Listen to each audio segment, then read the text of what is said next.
Welcome back to Jamaica Speaks. We're on Newstalk 93 FM and we are on the internet at newstalk93fm.com. Remember that we continue to seek solutions in the present and sustainably into the future. We come to you live from the Cocktail Lounge at the Mona Visitors Lodge and Conference Center here on the campus of the University of the West Indies. I am Trevor Monroe. And I'm Gladstone Wilson. And we're going to move the discussion still in the education vein. And we're going to talk about the Enrichment Center initiative organized and run by Digicel Foundation. Major General Robert Neish, Executive Vice Chairman of the Digicel Foundation. Welcome to Jamaica Speaks. Good morning, Trevor, and thanks very much for having me. Yes, and I'm Gladstone Wilson. I'm Gladstone, I'm glad to be with you as well. Okay. Mela Clark, reading teacher at the Spanish Town Primary School. Welcome to Jamaica Speaks. Yes, good morning. Yes. Perhaps we start with you, General Robert Neish. I don't feel reluctant to say that there has been a concern among some of us in Jamaica that our big corporations are displaying insufficient social responsibility, insufficient levels of philanthropy, certainly compared to an earlier age when so many of the private sector are responsible for establishing the Jamaica colleges, the Monroe colleges, and other major institutions. Just a minute, there's some noise in the background. Is that... Hello, where's that noise coming from? Miss Clark? Miss Clark? We're hearing better now. That noise has disappeared. Okay. So Major General Neish, I wanted to perhaps begin there to get a sense of the extent to which the Digicel Foundation was involved in philanthropic activities, and in that context to talk about the Enrichment Center initiative. Well, the initiative took a little while to develop within the foundation, but it was developed out of our commitment to education. The idea that Digicel as a technological company should have its base of technology here in Jamaica and be able to recruit well-educated young people to the company to fill its needs. And so education is definitely a major focus of the various categories that we do our corporate social responsibility in. And I think other companies have their own sort of policies as to how they support giving back and so on. But ours is very much focused on education and what we can do to help Jamaica develop. How does the foundation select the schools for this enrichment initiative? It's a partnership with the Ministry of Education. The idea is that those schools which are below 50% in their literacy and numeracy marks are the ones that we need to focus on. And so we're guided by the Ministry of Education as to which schools we will provide this facility in. And tell us exactly what is the center, Robert. I mean, it's a physical location. Talk to us about what it is. The school has to provide a room, and of course for some schools that's a severe limitation. Yes. But they, some of them see the value of the program, and they will actually sacrifice their staff room or some other room within the school that they might need for some other purpose. But we transform that room into a interactive learning center using technology for literacy. We put in computers. The teacher in that room, who has to be specially trained as a special education teacher, is given a laptop. There's an interactive whiteboard. There are audio and manipulative facilities in the room to encourage the children to learn. And generally it's a very happy, cheerful, interactive space which allows the children to focus on literacy and expand. Pamela Clark, Spanish Town Primary School is a place I know very well. Tell me about your experience with the Digicel Enrichment Center initiative. What did they do and how is it impacting on Spanish Town Primary School? Well, first of all, I'd like to thank the Digicel. I'm really happy for the initiative that they have taken to invest in education in Jamaica. And they have, as Neish has just said, replenished the room, refurbish it, and they have installed a number of things that the school needs education to make it interactive for our students, especially those who are struggling to learn to read. The sort of things that the children have to play with.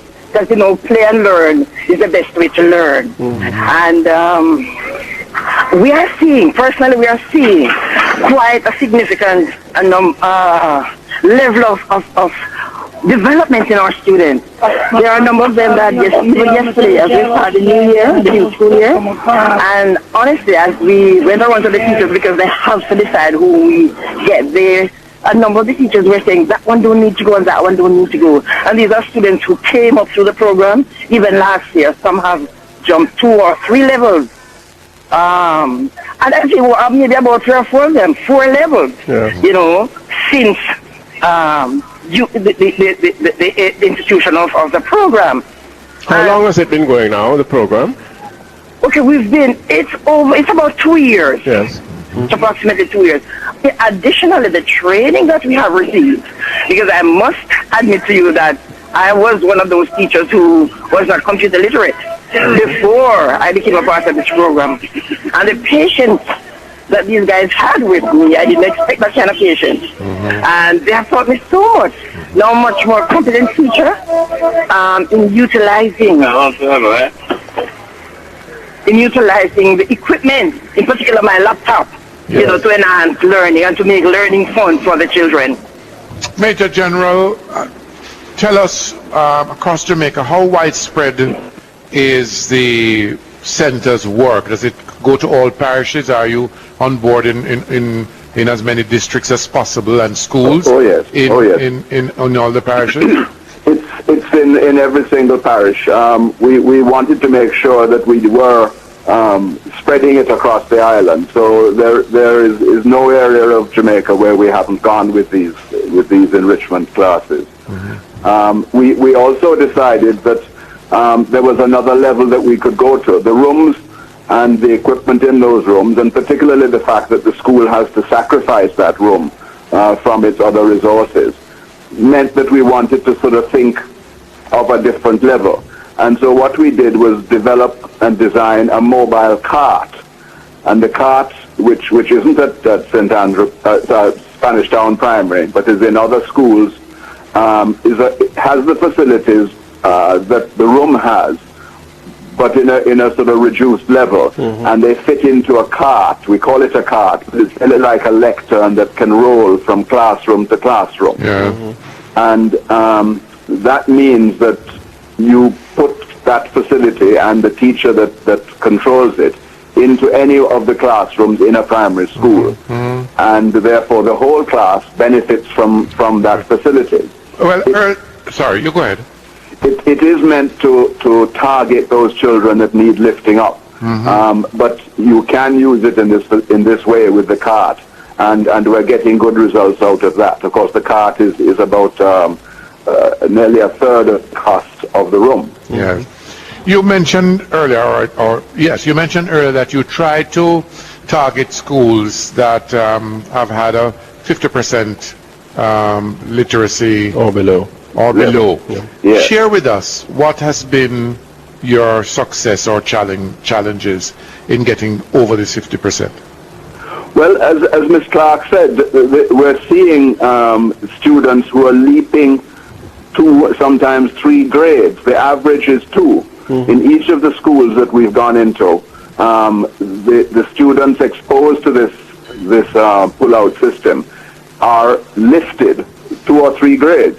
So a grade 3 child could go to grade 5 simply because of the exposure 2 or 3 days a week over a school year, and the benefits that they get out of it. How many schools are you in now, Robert, with the enrichment center? Do you know offhand?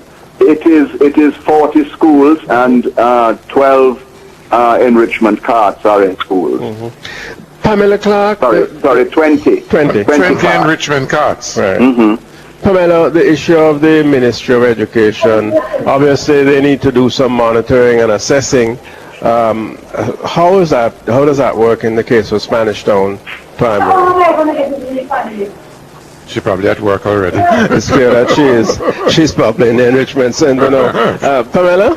Yes, sir. I was asking you in relation to does the Ministry of Education have a role in terms of not just training, but monitoring and assessing how the enrichment centers actually go in your case? Certainly, sir. Tell us about that. What do they do? First of all, we are Dr. Meredith is our liaison person directly from the Minister of Education to this program. And we are given particular instructions and training, both in data modification and in approaches to improve reading. Yes.